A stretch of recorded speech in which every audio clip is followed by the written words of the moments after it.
Всем привет! С вами Елена, и это канал Вот бы мне. Друзья, как вы наверняка знаете, для заполнения анкеты на участие в лотерее Green Card вам понадобится не только загранпаспорт, но и фотография. Причем, если фото не будет соответствовать определенным параметрам, вашу анкету дисквалифицируют. Так что к этому моменту необходимо подойти серьезно, и лучше всего обратиться в фотосалон, сказав, что вам необходимо фото для визы в США.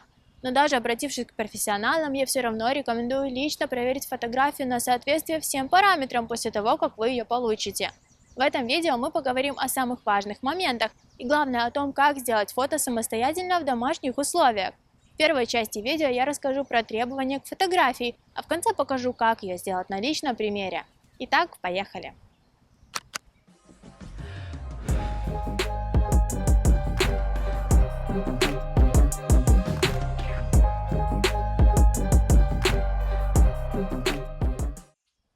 Начну с того, что даже в случае обращения в фотосалон вы все равно должны прочитать требования, касающиеся вашего внешнего вида на фотографии. Ничего сверхъестественного в нем нет, и чем естественнее вы будете выглядеть, тем лучше.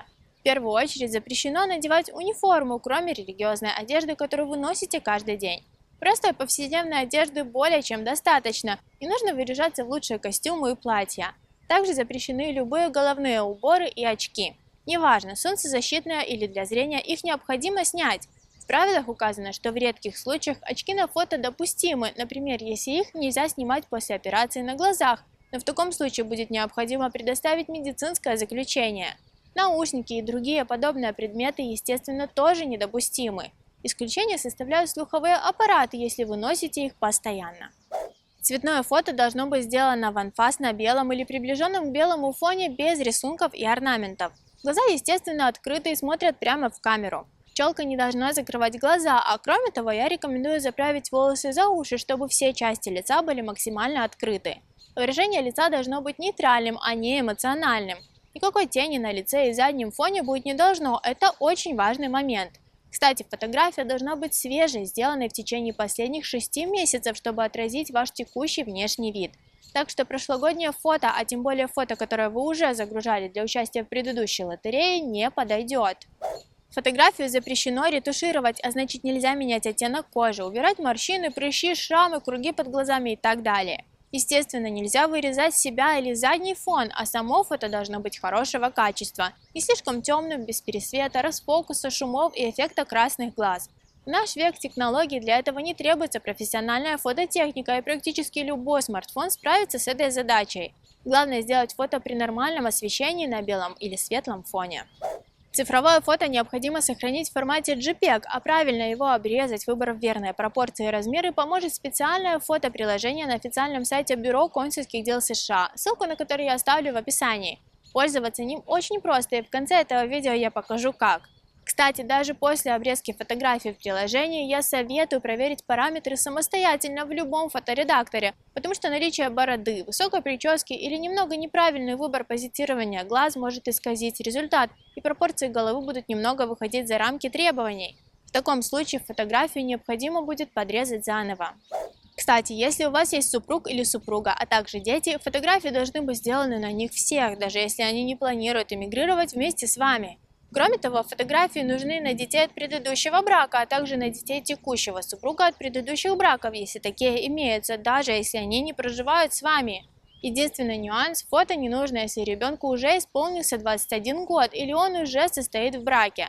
Порой заполучить фотографии всех членов семьи ввиду разных жизненных обстоятельств очень непросто. Но, несмотря на это, фото, так же как и ваше, должно быть свежее, сделанное менее 6 месяцев назад. Поэтому, если у вас есть дети, особенно не проживающие с вами, займитесь этим вопросом уже сейчас. Без этого участие в лотерее невозможно. Система не примет заявку без фото, а если вы скроете одного из детей, чье фото не смогли получить, на этапе проверки документов это выяснится, и вас не просто дисквалифицируют, а еще и скорее всего внесут в черный список, и про иммиграцию в США можно будет забыть. Фотографии нужны на младенцев, независимо от возраста. В целом требования к фотографии точно такие же, однако в случае с маленькими детьми, которые еще не могут сидеть, есть небольшие поблажки. Ребенка можно положить на белую простынь и сфотографировать на ней. Голова должна быть повернута прямо на камеру, но вот если ребенок не будет смотреть четко в объектив, ничего страшного. Естественно, никаких шапочек и сосок быть не должно, и тем более не должно быть в кадре вас и даже ваших рук. Несмотря на то, что все требования к фото для большинства людей могут показаться трудновыполнимыми в домашних условиях, на самом деле все не так страшно, и когда вы попробуете это сделать самостоятельно, вы поймете. Но, конечно, если у вас есть хоть малейшее сомнение и переживание на этот счет, я настоятельно рекомендую обратиться в фотосалон к профессионалам своего дела, и тогда лишних волнений, дисквалификаций по причине некачественного фото можно будет избежать. Ну а сейчас, как и обещала, показываю, как пользоваться программой PhotoTool для обрезки фотографий и как после этого на всякий случай проверить фотографию на необходимые пропорции. Если фотографию вы делали самостоятельно, теперь ее необходимо обрезать. По техническим параметрам фото должно быть квадратным с разрешением 600 на 600 пикселей. Кроме того, размер фотографии не должен превышать 240 килобайт. Еще одним важным параметром являются пропорции головы.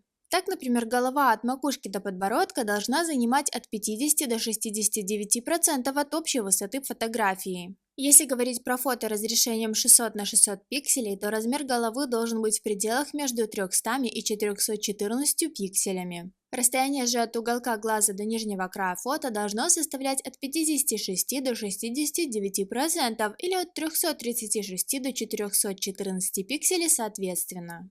Для правильной обрезки фотографий на сайте Бюро консульских дел США есть удобный инструмент. О нем мы сейчас и поговорим. Заходим на сайт Бюро консульских дел США travel.state.gov. Открываем раздел US Visa и находим в нем подраздел Photo Requirements. Здесь вы и найдете ссылку на инструмент PhotoTool. Прямую ссылку на инструмент для обрезки фото я, конечно же, оставлю в описании под видео. Нажимаем на кнопку Choose Photo и на вашем устройстве находим необходимую вам фотографию. Если фотографию на ваш взгляд сразу подрезала правильно, нажимаем зеленую кнопку Accept and Proceed, но как вы видите на моем примере, голова слишком большая, а плечи с двух сторон не совсем ровно. Поэтому нажимаем на кнопку Crop Manually. Программа покажет на примере, как пользоваться инструментом. Нужно будет взять красные контуры глаз и перетянуть их на глаза на фото. Нажимаем кнопку Close Tutorial и приступаем к обработке вашей фотографии. Точно так же, как в примере, перетягиваем контуры, и если на этот раз фото выглядит более подходящим, нажимаем на зеленую кнопку Accept and Proceed и выбираем пункт Download Image to your device для сохранения результата на ваш компьютер. Готово! Фотография сохранилась на ваш компьютер и весит не более 200 килобайт. Скорее всего, она уже подходит для загрузки в анкету на участие в лотерее Green Card, но на всякий случай я рекомендую проверить пропорции головы самостоятельно, используя фоторедактор. В моем случае я буду использовать Adobe Illustrator, но подобная функция измерения есть практически во всех фоторедакторах. Открываем программу. Выбираем необходимую фотографию. Проверяем ее параметры, чтобы она была 600 на 600 пикселей. А затем, выбрав инструмент перо, измеряем расстояние от макушки до подбородка. Как я говорила ранее, оно должно быть в пределах от 300 до 414 пикселей. В моем случае 344 пикселя, значит подходит. Далее измеряем расстояние от уголка глаза до нижнего края фото. Если результат вышел от 336 до 414 пикселей, значит подходит. В моем случае 348, отлично. Если какой-то параметр выходит за границы необходимых рамок, попробуйте обрезать фотографию заново, немного изменив расположение контуров глаз. Уверена, если не получилось с первого раза, со второго или третьего точно получится. Вот, собственно, и все. Теперь вы точно знаете, что ваше фото подходит под необходимые требования. Кстати, если вы делали фотографию в фотосалоне и получили уже обрезанную цифровую копию, я все равно настоятельно рекомендую ее проверить. В прошлом году наша подруга обнаружила, что ее фотография абсолютно не соответствует необходимым параметрам и пошла ее переделывать.